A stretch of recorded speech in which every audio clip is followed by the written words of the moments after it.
प्रभु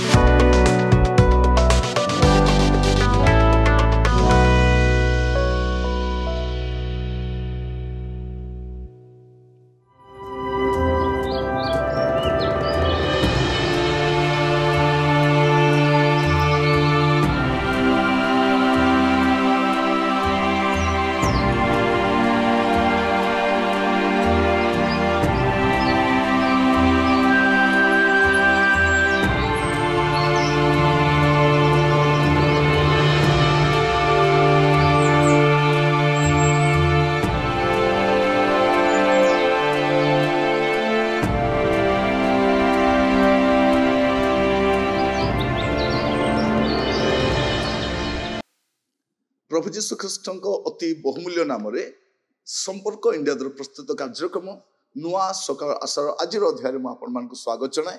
प्रभु आपण प्रत्येक को बाहुल्य रूपे आशीर्वाद करूँ। मुझे विश्वास करे आपण नियमित आम कार्यक्रम देखुंत जदि आपण परिवार बंधुवर्ग मध्य कहीं ओडिशा बाहर बा देश बाहर भी रही आपण प्रियजन मान शेयर करूँ जेपरी से कार्यक्रम द्वारा उपकृत हो पारे। अल्प समय संवाद अनेक कहते टी लंबा कले ही टी अधिक समय कहले ही कि आम जाणिकी ए समय को सीमित करें आपंकर कर्म व्यस्तता मध्य जंजालपूर्ण समय मध्य आपड़ टिके समय बाहर करें। मॉर्निंग रे आपन ब्रेकफास्ट समय ही पारे बा आपनकर ड्राइविंग समय आप शुणी पारे ऑफिस से फुर्सत रे बसिबा समय आप कौन सी गोटे छोटिया समय आप निरूपित कर बाहर करेंगे आप शुणी पारे।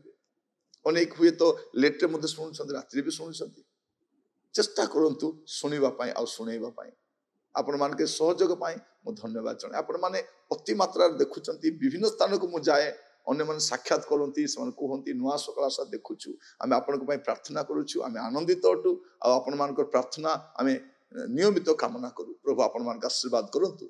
आज जो प्रसंग आम प्रभु का वाक्य ध्यान करवा आलोच्य प्रसंग होछि आपण छुआर नाम कौन। आपण छुआर नाम कौन खाली पचारुची आपण पुओ झील मैंने जो अच्छा ना कौन कारण नामटा व्यक्तित्व को बा चरित्र को उपस्थापन करे। आम कहू जार नाम जमी थाए तार काम भी सेमती थाए। गोटे स्थान आम देखू नाटा बहुत गुरुत्वपूर्ण तेणु आम चेष्टा करवा दरकार आ जानिबा दरकार जे नाम आम दौछु आम ठीक नाम गुड़ाक देवा दरकार। बाइबल केतोटी नाम दुई तीन नाम विषय कहवाई चाहे गोटे नाम अच्छी आउ से नाम साइड तार अर्थ मध्य बाइबल रे लिखा जाइए। मस्त खोलतु आदि पुस्तक तार 4 पर्व तार प्रथम पद अनंतर आदम अपना भार्या हवांकर सहवास करते से गर्भवती होई कोइन अर्थात लाभ नामक गोटे पुत्र प्रसव कर कहले सदाप्रभु साहाय्य मोर एक नर लाभ होई अछि। से कौन कहते जे कोइन शब्दर अर्थ बा कोइन नामर अर्थ होछि लाभ। तापर आप देखिए 2 पदरे एतर से हेबल अस्थायी नामक ताहांकर सहोदर को प्रसव कले। हेबल मेषपालक और कोइन कृषक थिले। एठी आमे आदम जहाँकर अर्थ आम देखुचु मनुष्य लिखा जाउछि। आदि पुस्तक 5 पर्व 2 पद लिखा जाउछि तांको नाम होछि आदमर अर्थ मनुष्य हबार अर्थ लिखा जाउछि जीवन।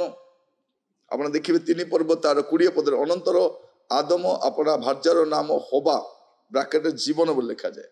हबार अर्थ जीवन आदम अर्थ मनुष्य कोइनर अर्थ लाभ आउ हेबलर अर्थ अस्थायी। किंतु कोइन जाको लाभ बोली देले से किछि लाभ को आसुना। आउ जदि बापा माँ जदि हेबल बोली दौचंती हेबल माने कौन अस्थायी। बापा माँ जदि छुआर नाम अस्थायी दौचंती से कौन स्थायी ही पारिबो कि। तेणु नाम देवा समय आम टे चिंता करके नाम देवा दरकार।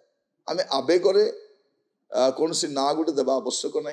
मु अनेक को देखुची से टीवी सीरियल रु सिनेमा रु देखुचंती अनेक लोग इंटरनेट बस सर्च कर कौन नाम देवा गोटे ए प्रकार नाम दौरान तार अर्थ मध्य से जानती ना। अनेक फिल्म स्टार मानकर से पुओ झी मान नाम दियंती मोर झील मत एत सुंदर सेमतिका हम बोलिक आ प्रत्येक नाम तार गुण को मध्य प्रकाश करे। अनेक डायना बोली ना दियंती, डायना कोडा गोटे देवीर नाम।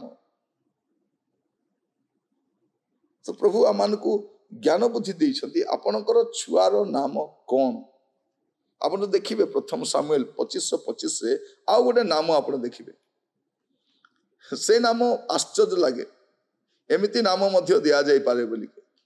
प्रथम सामुएल तार 25 रे देखिबे, विनय करुअछि मोर प्रभु ए पापधम मनुष्य नाबल को मनरे न करंतु, कारण ताहार नाम जेपरी से सेपरी। तार नाम नाबल। नाबल अर्थ कौन? मूढ़। नाबल अर्थ कौन? मूढ़। मूढ़ लोक कौन अपेक्षा कर? तार नाम होची मूढ़। ये मूढ़टा तार ना होची मूढ़, या ना होची अस्थायी। मु गोटे गाँव में जाइली प्रचार करने, आउ प्राय 3 दिन सभा से है। गोटे पुओटा जमा बसुनी, बहुत वर्ष तले जाइली बसुनी। तापर तार जेजे पचारिले, कहले से कहीं मीटिंग बसुनी। ता ना होची अस्थिर। कौन बोली देले मु जाने, ता नाटा अस्थिर। कहली आज्ञा आप नाटा तो देइछन अस्थिर, से कोटी सुस्थिर होई बसिबे। एटा तो अस्थायी।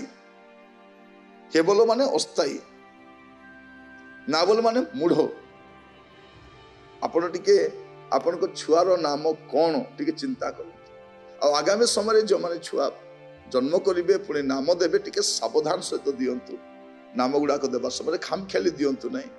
अनेक देखते आमर ए रे स्टार्ट होची, ए रे हेबार अछि, बी रे स्टार्ट होची, बी रे हेबार अछि, एबीसीडी रे जानतु नहीं। भल नाम गुड़ाक दियंतु।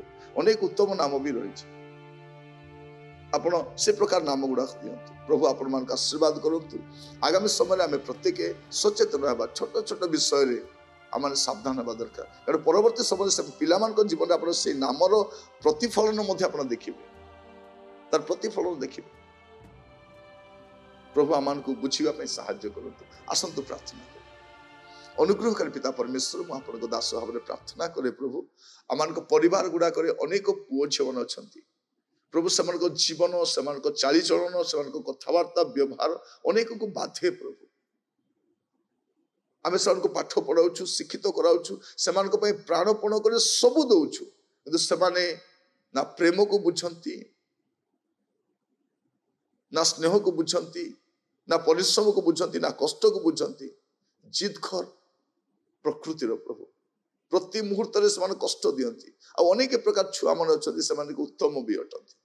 वो प्रार्थना करे प्रभु आगामी समय नाम देवा समय आम जपरी सावधान सहित नाम देव आम छुआ मान को साहाय्य करंतु। प्रत्येक को आपण दास भाव में आपण हस्त समर्पण कर। प्रभु प्रत्येक को आपण दया करंतु। अनुग्रह दया से सहित रहू। प्रार्थना मोर प्राणर प्रिय जीशु नाम रे मागिली, आमीन। प्रभु आपण मान प्रत्येक को बाहुल्य आशीर्वाद करंतु। नमस्कार।